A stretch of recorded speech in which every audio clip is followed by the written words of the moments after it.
1997. The inmates have left the asylum. No. This is what I love about Ron Paul. He recently introduced a proposal to authorize President Bush to commission private citizens to hunt Osama bin Laden. Okay, so anyone here in the arena want to be commissioned by the president via Ron Paul to hunt for Osama bin Laden? Yes or no? And so apparently Discovery Channel has just announced that there will be a show called Ron Paul Bounty Hunter. He served as a flight surgeon in the U.S. Air Force in the 1960s, and he's delivered more than 4,000 babies in his career as an OBGYN, and it's now my privilege to welcome Republican Congressman from Texas, 14th District, presidential candidate, Ron Paul.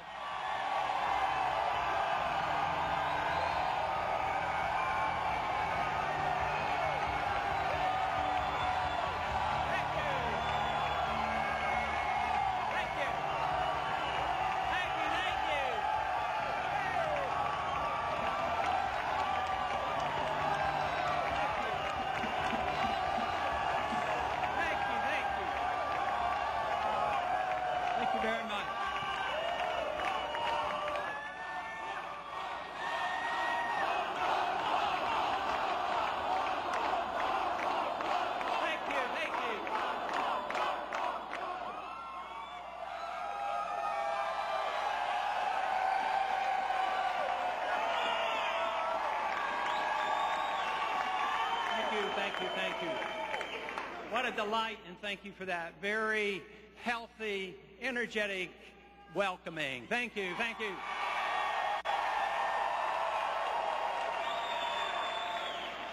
Our campaign is all about freedom, prosperity, and peace.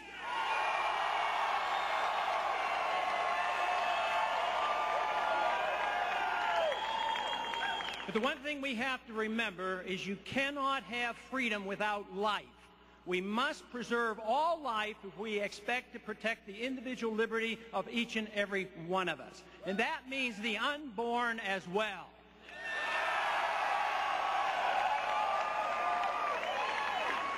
Let me assure you, as an OB doctor and as one that has studied history and economic policy and politics for a long time, I can assure you that life begins at conception.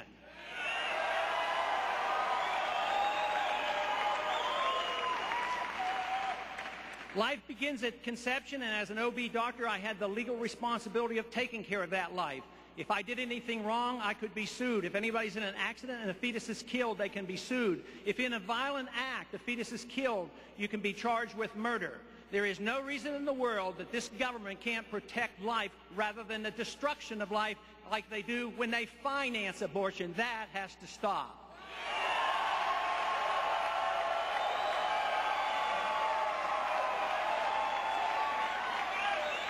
And the most important way that can be stopped is the reversal and the elimination of that horrible ruling. Roe versus Wade must be reversed.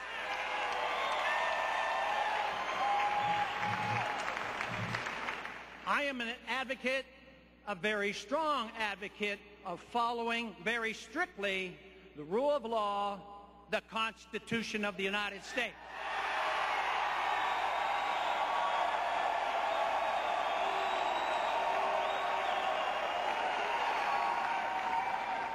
The Constitution was written very precisely to restrain the power and force of government and to protect the liberties of each and every one of us.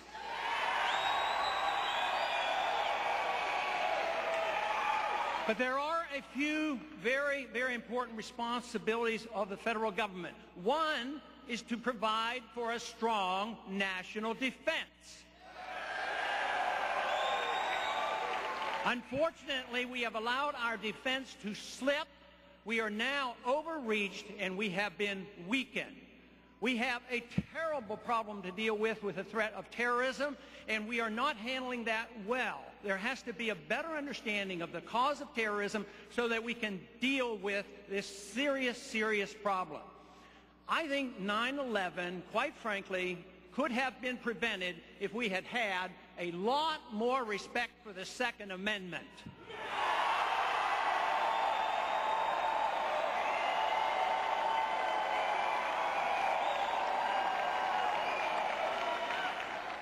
Freedom means self-responsibility and self-reliance. It also means you get to keep the fruits of your labor. But on 9/11, the responsibility for protecting passengers had been diverted to centralized bureaucratic government. The government told us that we would be safe, that we weren't allowed to resist hijackers, and there was a prevention for having guns on the airlines. The airlines weren't even permitted to protect their passengers and their equipment. So respect for the Second Amendment certainly would go a long way. Matter of fact, if you look at every single problem we're facing today, it's because of the lack of respect for the rule of law and the Constitution. The answers can be found in the return to the rule of law and a strict interpretation of the Constitution.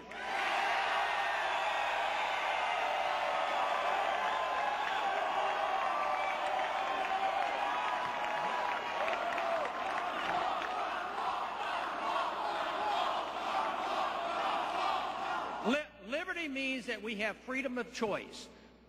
The right to life issue is not an issue of freedom of choice. That is a definition of life.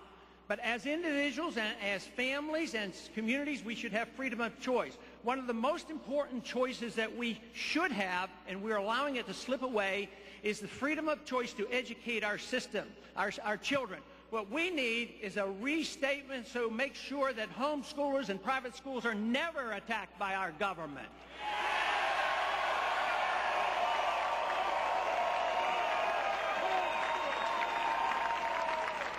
But where are we today? How many years ago has it been since the Republican Party stood for getting rid of the Department of Education and getting rid of the Department of Energy? Where are we on that?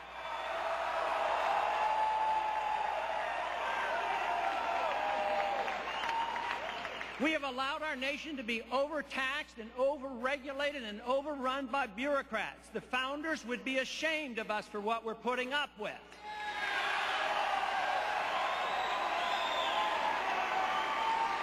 We have a very unfair tax system. We need a fair tax system. That means getting rid of the IRS and repealing the 16th Amendment.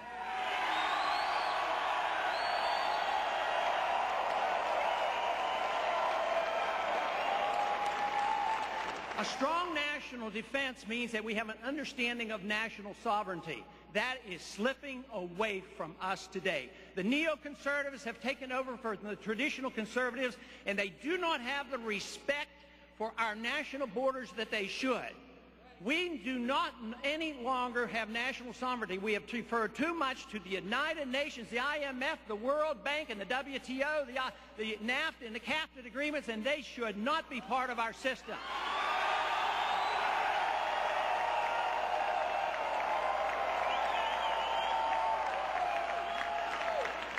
That is one of the reasons why we've been weak on immigration, and we need to reassess that. We should never reward illegal immigration. We should revalue this idea, the misinterpretation of the Constitution, that anybody who is just born here is a natural citizen. That needs to be revisited.